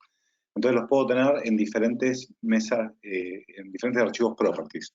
Con esta, con esta etiqueta, lo voy a poner acá de ejemplo, ¿no? Estamos en el REST, acá no va. Con esta etiqueta simplemente le puedo decir que levante las propiedades de este properties específicamente. Y así debería tener, lo más prolijo es que tenga un un Java configuration por cada una de las familias de propiedades que quiero levantar y no toda en un Java gigante.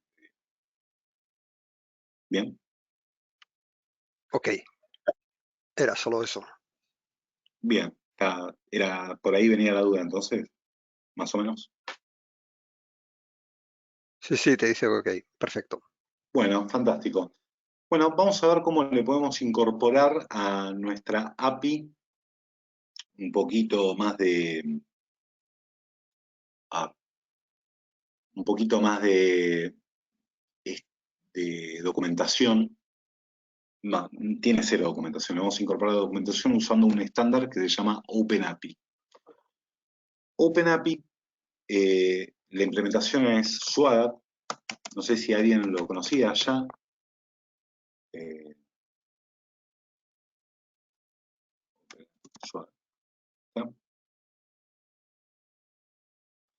Esta es la página, cumple la especificación OpenAPI, que es un conglomerado de especificaciones para crear API REST bastante estandarizadas, a partir de un lenguaje basado en JSON, también puede estar en YAML, y además tiene un conjunto, además de una especificación, tiene un conjunto de tecnologías que me permiten generar clientes REST, generar backend REST, o sea, la API misma, generar documentación, etcétera. Está muy buena, muy completa, la pueden ver.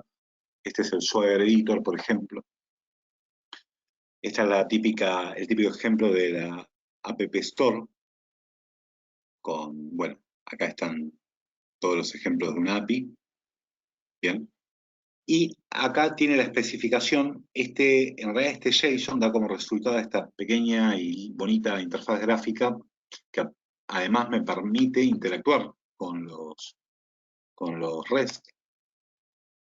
Bien, miren qué bueno que está. Y esta sería la forma donde podemos crear nuestras API REST bien estandarizadas con un lenguaje que las describa, además lo que le da portabilidad. Bien, acá en path se define cada uno de los paths y además se definen también los modelos, todo el modelo que va a utilizar, que está acá, ¿no? Acá están todos los recursos que utiliza la API. Nosotros vamos a hacer un proceso reverso, no vamos a crear nuestra API desde este JSON, la verdad que es bastante arduo, les puedo decir, salvo que tengan una exigencia desde infraestructura o una política de la empresa. Nosotros tuvimos que crearla así a mano, fue bastante costoso. Lo mejor vamos a hacer el proceso reverso, vamos a crear a partir de nuestra API que ya la tenemos, esta bonita interfaz Swagger. Para eso vamos a necesitar de lo primero, que es unas dependencias, que se llama SpringFox de Swagger.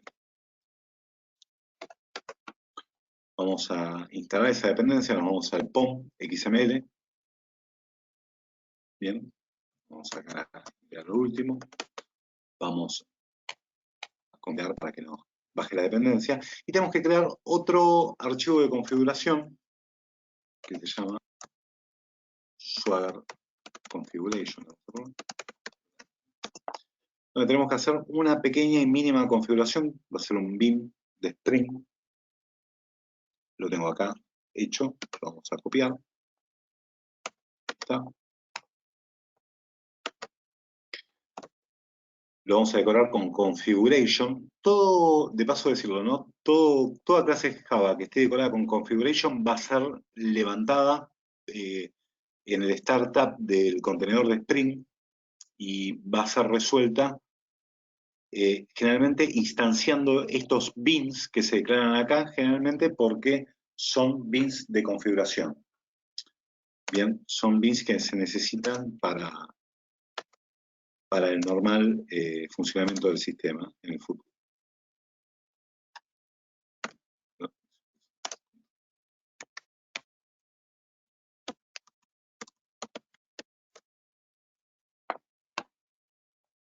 Bien, vamos a hacer así. Hay mucho que importar. Está. Ahí va. Queda una más.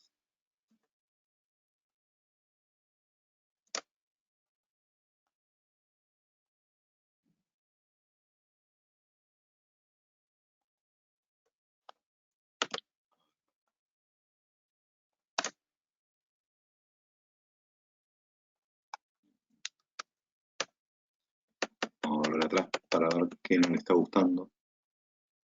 Vamos de nuevo.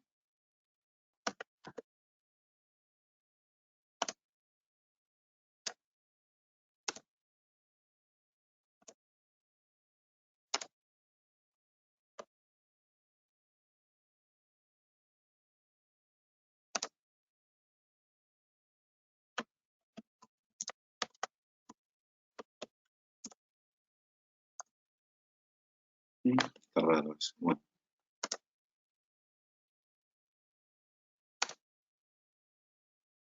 Te comentan que si haces control más O, te ofrece las clases para importar.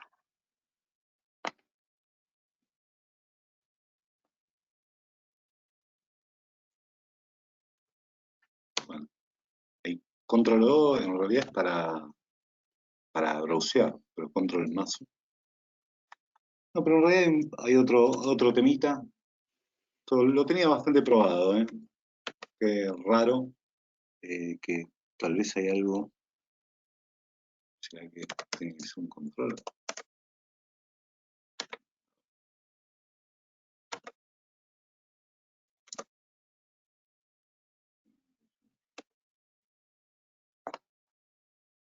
Bueno, raro esto, que lo tenía bastante, ya lo habíamos dado a este curso y ya lo teníamos bastante bien.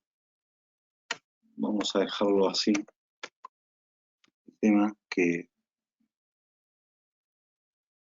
bueno, vamos a dejarlo así, principalmente. A ver si no funciona. Vamos a levantar.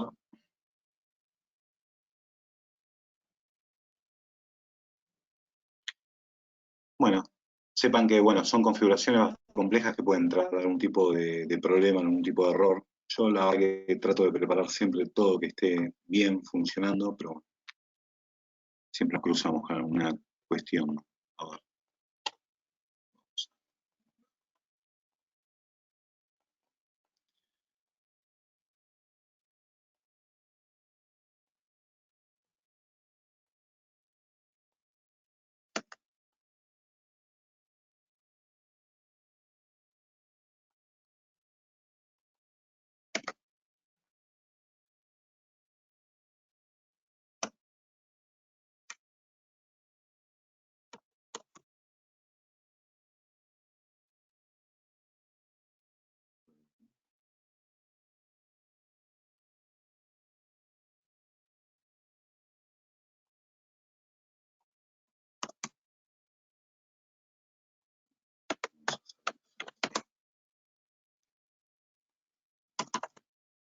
Bueno, levantado, está levantado. Vamos a pegarle a un servicio REST de nuevo. Está bien.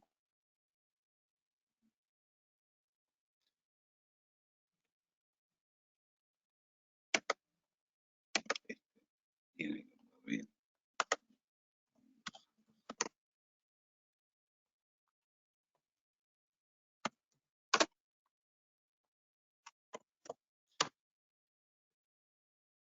Bueno, Me da un estamos errorcito, con... como si hubiese algo mal. Ah, no, ahora 404, pero antes te daba error 500. Sí, sí, sí, sí, sí. Bueno, no, es el lambda ese que teníamos antes. A ver, yo puedo tardar un tiempo en arreglar esto, vamos a pasar a otro tema y lo vamos a dejar para el viernes, pues la verdad que no los quiero hacer perder tiempo.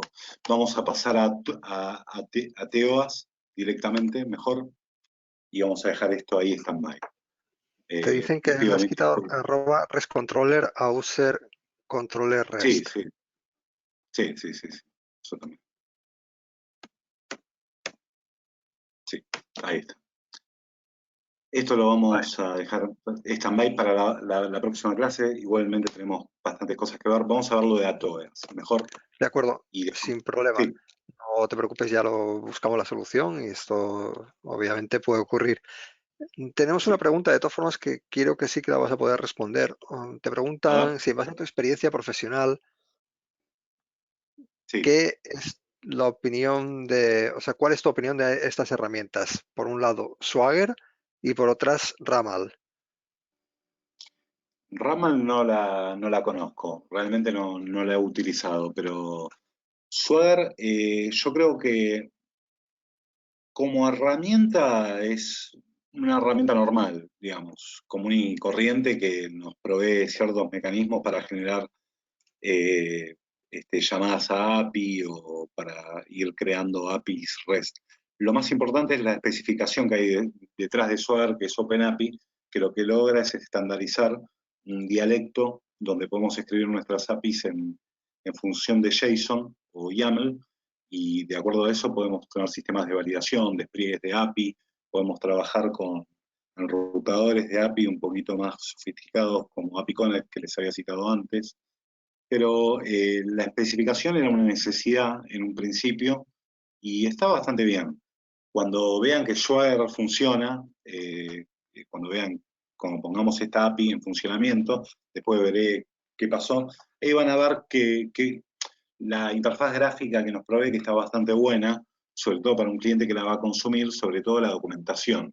Podemos ver en cada endpoint la documentación que tiene, los parámetros, cómo usarlo, qué nos va a entregar, etc. Eso está bastante bien, eso lo logra Swagger. Bien. Vale, Rafael, pues vamos con lo Buenísimo. siguiente. Bueno, vamos a Tebas. Esto sí nos va a tener que funcionar. No queda otra. A Tebas. Tebas nació como una especie de definición para poder hacer a nuestra API navegable. Entonces vamos a incorporar acá un pequeño JSON, una pequeña dependencia, a Tebas. Ya la tenemos en nuestro proyecto. Ahí está. Bien. Entonces, para que Ateos funcione, tenemos que hacer de nuestros modelos que extiendan de este otro Java. Simplemente eso. Ahí terminó de incorporar. Vamos al model. Vamos a user.dto. Ahí está. Vamos a hacer que extienda.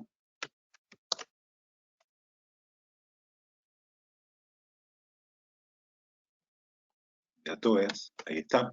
Puede ser que me tire un error data porque necesita saber si necesita una llamada super. Bueno, vamos a dejar ahí por ahora. Bien. Esto en principio, vamos a hacer estos import en nuestro controller, nuestro user control res.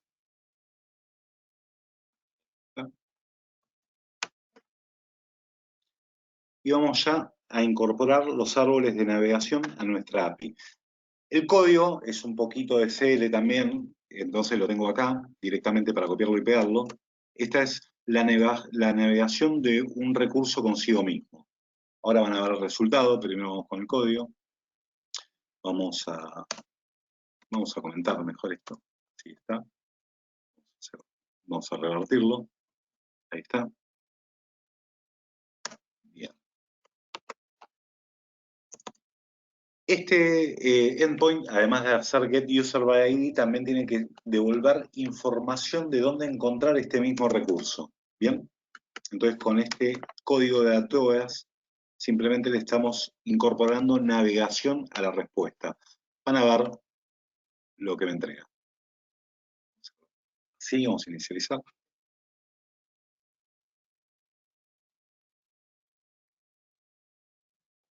Bien, vamos a ejecutar este método getUserById.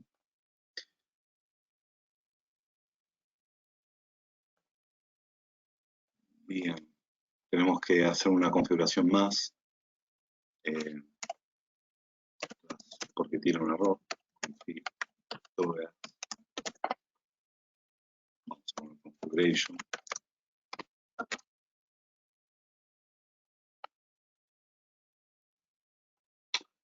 Algunas veces tiene problemas de compatibilidad a todas con que necesita este bin.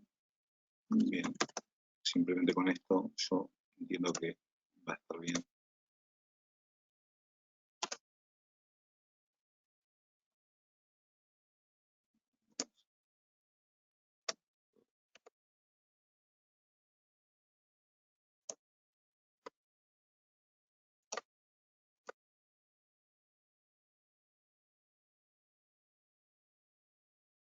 Bien.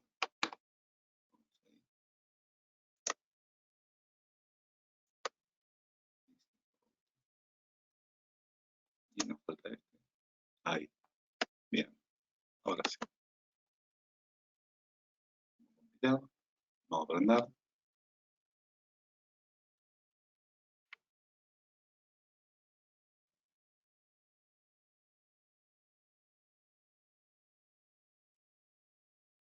Bien. Ahí está. Entonces me devuelve, me retorna el objeto como antes lo hacía, pero ahora me va a entregar un array de links, donde este link es la relación self. O sea, este objeto se puede recuperar en esta URI, que es un poco redundante porque es la misma URI donde la tengo. Bien. Pero si estuviese en esta URI, en la de listar todos los usuarios, vamos a comentar esto para que no nos tire ningún error. Vamos a manejar un recurso self a la lista, en este caso.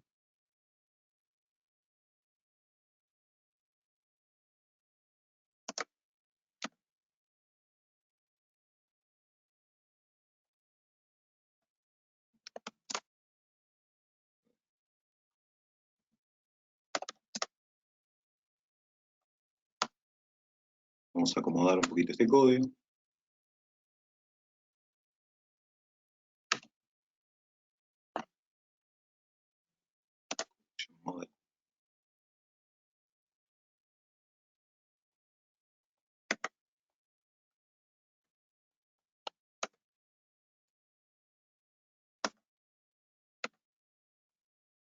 Lo que tenemos que hacer ahora es devolver un collection model de user en vez de un list user. Después van a tener el código, ¿eh? Puede ser que en este momento se vea un poco user. Bueno, vamos a poner nada en los parámetros. Lo que estamos acá es creando una...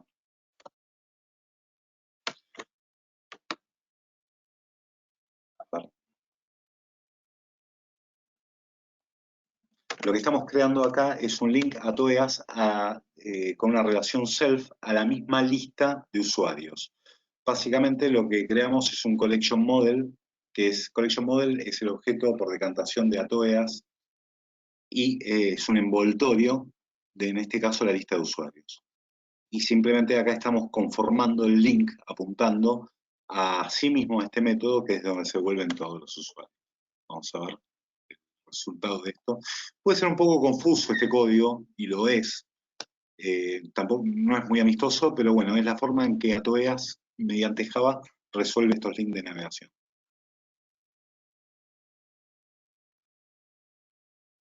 Bien, vamos a hacer el get all users. Y ahí tenemos.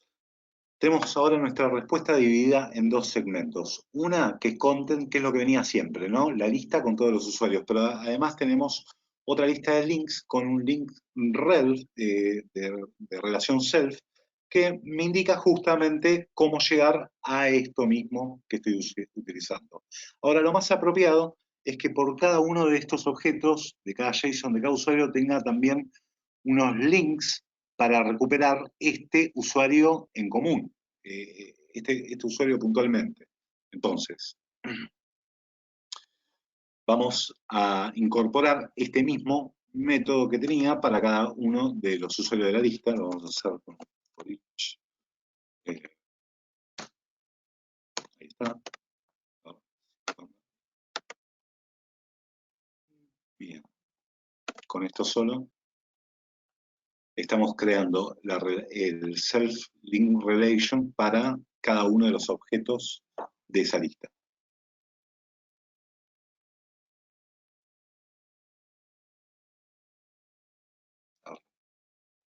Vamos a ejecutar el mismo método.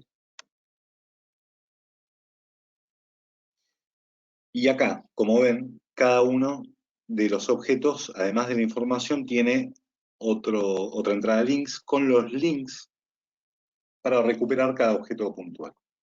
Si yo acá clic, me voy a recuperar ese objeto, que también tiene un self. Esto está bueno, porque la verdad que piensen del lado de un cliente Angular que está ejecutando la solución y pide todos los usuarios por un filter y además ya tiene directamente listo el enlace para ir a buscar cada objeto. O sea, Esta navegación le da mucha madurez al API, le da mucha estética, le da muy buena práctica. Bueno, yo recomiendo que lo utilicen a todas. Sé que por ahí el código es un poquito tosco porque es muy DSL, tiene este tipo de estilos, pero lo voy a comentar porque por ahí puede llegar a ser un poco confuso. Lo que yo hago acá, por cada objeto, es recuperar el with self relation, o sea, ese link de la relación a sí mismo del objeto. Lo recupero con un link to en el método de esta clase getUserById, porque el método este es el que recupera el usuario por ID. ¿Bien? Le tengo que enviar el ID, el valor del ID de este objeto, y automáticamente withSelfRel a todas me crea en este link el link este que ustedes ven automáticamente. Perdón, acá. Me lo construye automáticamente. ¿Bien? Y a cada usuario de TO le voy agregando este link. Está el método add porque ahora recuerden que userDTO extiende de representation model userDTO, que es un envoltorio. Representation model es el objeto modelado que me da a TOEA para poder hacer esto. Un poquito más complejo, y después vamos a dudas y preguntas, es cuando yo quiero una navegación interrecurso. Por ejemplo, recuerdan que yo tengo para un usuario varias cuentas, que es este servicio que está acá, ¿verdad?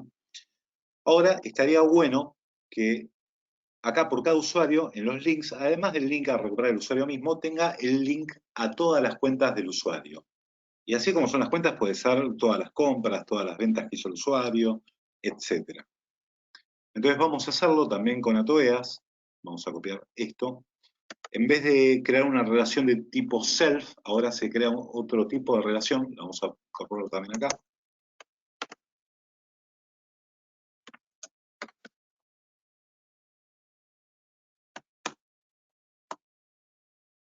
Get users accounts. O sea, quiero todas las cuentas de este usuario.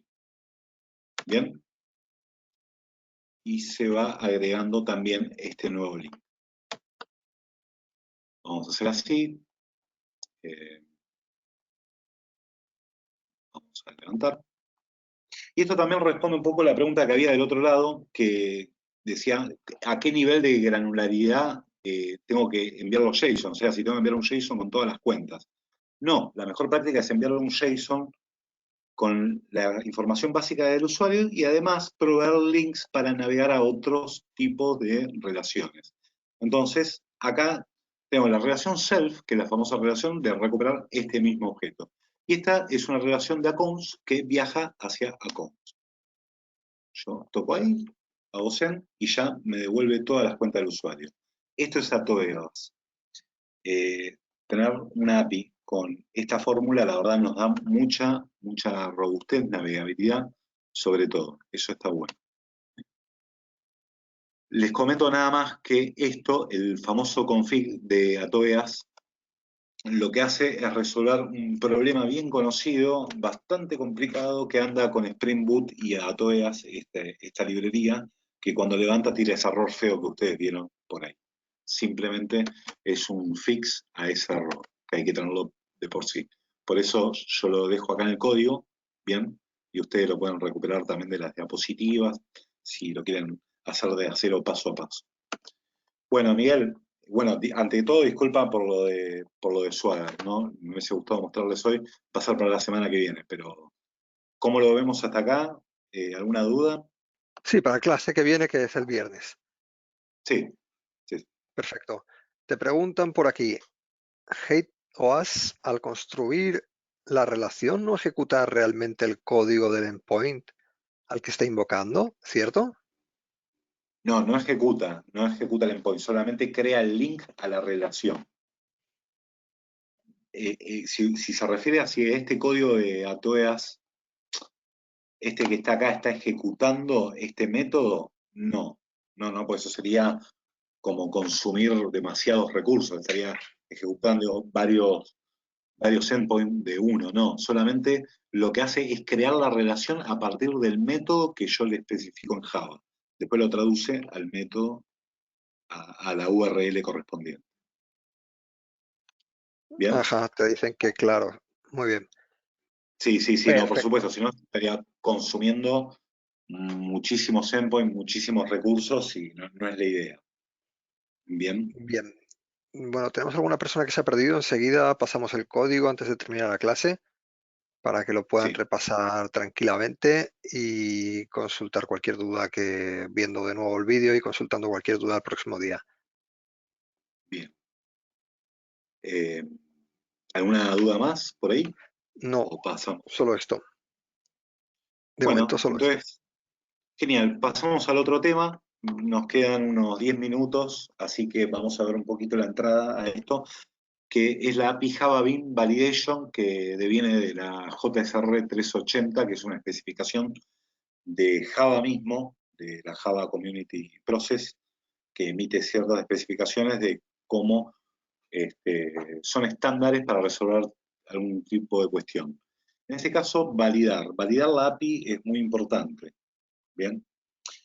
Algunos de los validadores que vamos a ver son estos que tenemos acá. Por ejemplo, cuando quiero validar que un parámetro que me llega por la API REST no sea nulo, no sea vacío, que tenga un size de cierto tamaño, que tenga un mínimo, un máximo, puede ser hasta la complejidad de una expresión regular, un assert true para acertar que los booleanos, que sea true un booleano, por ejemplo. Después voy a tener algunos más que son que vienen de la JRS 80, que son nuevos, donde, por ejemplo, puedo validar que un campo sea un mail, esto quiere decir que es un mail bien formado, con arroba, etcétera, que un número sea positivo, positivo o cero, negativo, también para el manejo de fechas, que una fecha sea actual o presente, o, perdón, presente o pasada, o presente y futura. ¿Ya? Tengo todos estos tipos de validadores que son realmente muy, muy potentes. Esto lo estaríamos viendo seguramente en la clase que viene. Vamos a ver cómo manejar los errores en la API, cómo entregar errores bien formados, bien constituidos, bien leíbles. Bien. Vamos a ver cómo hacer una externalización de acuerdo al estándar I18N, cómo poder enviar en este caso mensajes de error en diferentes idiomas, externalizando esos mensajes. Bien. Y vamos a crear, por supuesto, nuestros propios validadores. Realmente a veces necesitamos algo más complejo, por ejemplo, validar un NIE o validar un DNI español.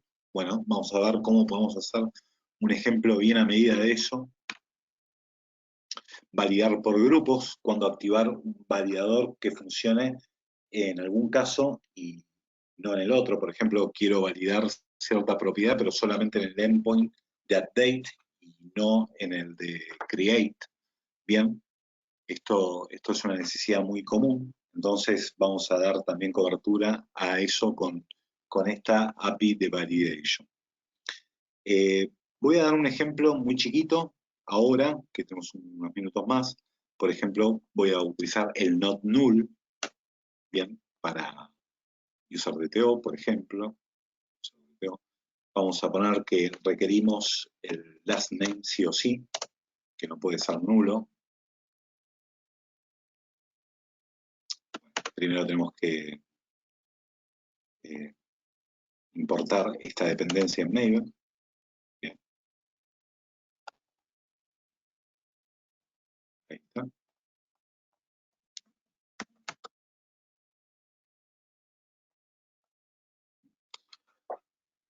Ahora sí, vamos a validar que no sea nulo el last name, not null. Ojo que es muy parecido al non-null, que es non-null de Lombok. Ojo, este es not null desde la API Validation. En User Controller, por ejemplo, en la creación del usuario, tendríamos que incorporar valid. ¿Bien? Al incorporar este decorador valid sobre este request body, que es el usuario que nos va a llegar desde el cliente, lo que estamos indicando es que valide, que tome las validaciones que están indicadas acá. Si no, no va a ser caso omiso. Entonces vamos a ver un ejemplo de esto. Vamos a ver cómo sí o sí le tengo que suministrar un last name, si no va a lanzar un error de Java.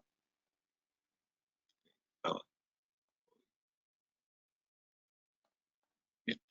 Justamente lo tenemos en null, así que vamos a disparar. En este caso, ahí tenemos bad request, y vamos a tener seguramente un error en este caso, que me va a decir que last name not null. Bien. Vamos a trabajar sobre todo en esto, porque este es la API necesita devolver un error bien claro, bien esclarecedor de lo que está pasando acá, tira un bar request bien genérico, entonces vamos a hacer en la clase que viene que la API emita un JSON describiendo bien el error. Bueno, acá había un last name que necesita tener un valor, sí o sí, etc. Eso lo vamos a hacer.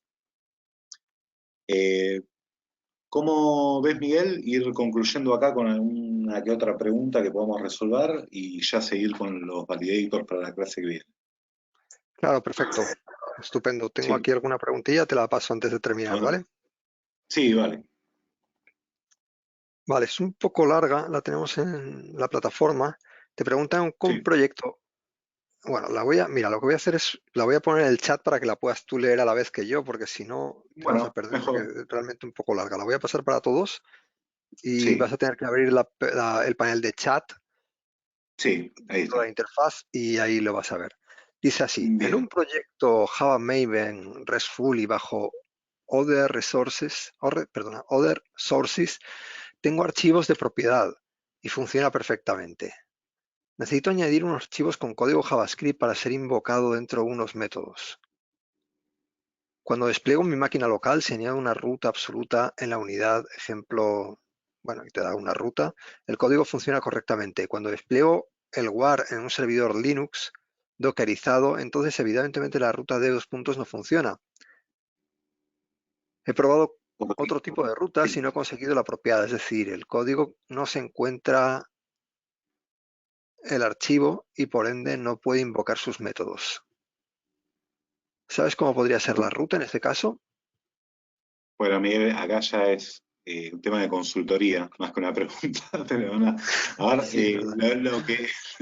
lo que puede ser, a ver, eh, el amigo Mike, usó volúmenes de Docker. ¿Por qué? Porque Docker es el contenedor, que los contenedores por naturaleza tienen que ser bobos, se llama, o sea, tienen que levantar todas sus aplicaciones en memoria y no persisten nada en disco.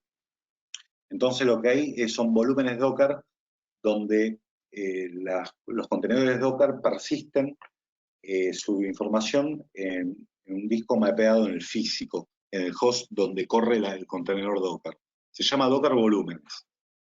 Puede ser la solución al problema que está teniendo. Tiene pinta así que Sí, necesita tener un volumen y colocar ahí los mm, archivos. Quizás esto es más vale, pregunta de Docker a la que estoy viendo yo y sí. quizás el curso de Docker le dará más sentido que el propio curso de Java que Sí, estamos ahora. evidentemente, si no puede levantar el archivo desde el contenedor es porque tiene que declarar un volumen seguramente. Algo en el despliegue también estaría mal. La otra es en el Dockerfile, hacer un copy de ese file a la imagen, al contenedor. También se puede hacer, pero no es lo más recomendado hacerlo desde la receta de Dockerfile. Lo mejor es que trabaje con volúmenes. Vale, te preguntan por aquí, si se añaden estos validadores, que vamos a ver con detalle en la clase siguiente, ¿se evitaría crear los tests unitarios para corroborar que el DTO que viene es válido? No, eso no excluye que tengamos que hacer los test unitarios, funcionales e integrables de nuestra API. Los test unitarios generalmente se hacen, ojo, test unitario se refiere a código fuente que prueba código fuente, no endpoints. Cuando hablamos de probar endpoints estamos hablando de test más integrativos, integrales. Estos los tenemos que hacer, tenemos que tener un test de todos nuestros, de, de nuestros endpoints, más allá de que estén validados. Ojo, son validadores de requerimientos de uso del API, no son validadores que indiquen que el endpoint funcionó bien y entregue lo que tiene que entregar. Simplemente estamos validando que un parámetro sea no nulo, que otro parámetro que es la edad sea mayor a 8, a 18, etc. No, no es una validación de la API en su funcionamiento. Ok, Bien. vale, pues perfecto. Yo creo que entonces queda clara esa parte y no tenemos más preguntas, así que de momento lo que vamos a hacer es cerrar la clase por aquí. Muchas gracias, Bueno, Rafael, por tu tiempo. bueno, gracias y disculpen los inconvenientes de código, esto pasa. Nada, los vemos el próximo día. Es Generalmente, posible que generalmente salga todo a la cuando, primera. no, generalmente cuando tiramos código y de configuraciones tan complejas suele pasar esto. No me gusta que suceda, pero bueno, en la clase que viene vamos a tener Swagger y en el código, cuando, bueno, Miguel nos habilita en el repositorio, ahí van a tener lo de configuration funcionando bien. Así que bueno, Sí. nos vemos el viernes de este lado. Espera un momentito porque nos ha entrado Sí, otra pregunta por aquí. a ver, dale. Dice, cuando hay dos anotaciones, por ejemplo, @valid y @requestBody, como en último caso, ¿importa el orden en el que se pongan o no No, importa? no altera el factor, son dos decoradores. Las anotaciones en Java no importa el orden nunca, se van acumulando y se pueden ordenar como quieran. El orden no afecta al funcionamiento. De acuerdo. Vale, entonces vamos cerrando ahora sí por aquí. Muchas gracias una vez más. Un abrazo a todo el mundo. Nos vemos entonces el viernes. Hasta luego. Gracias, un abrazo a todos.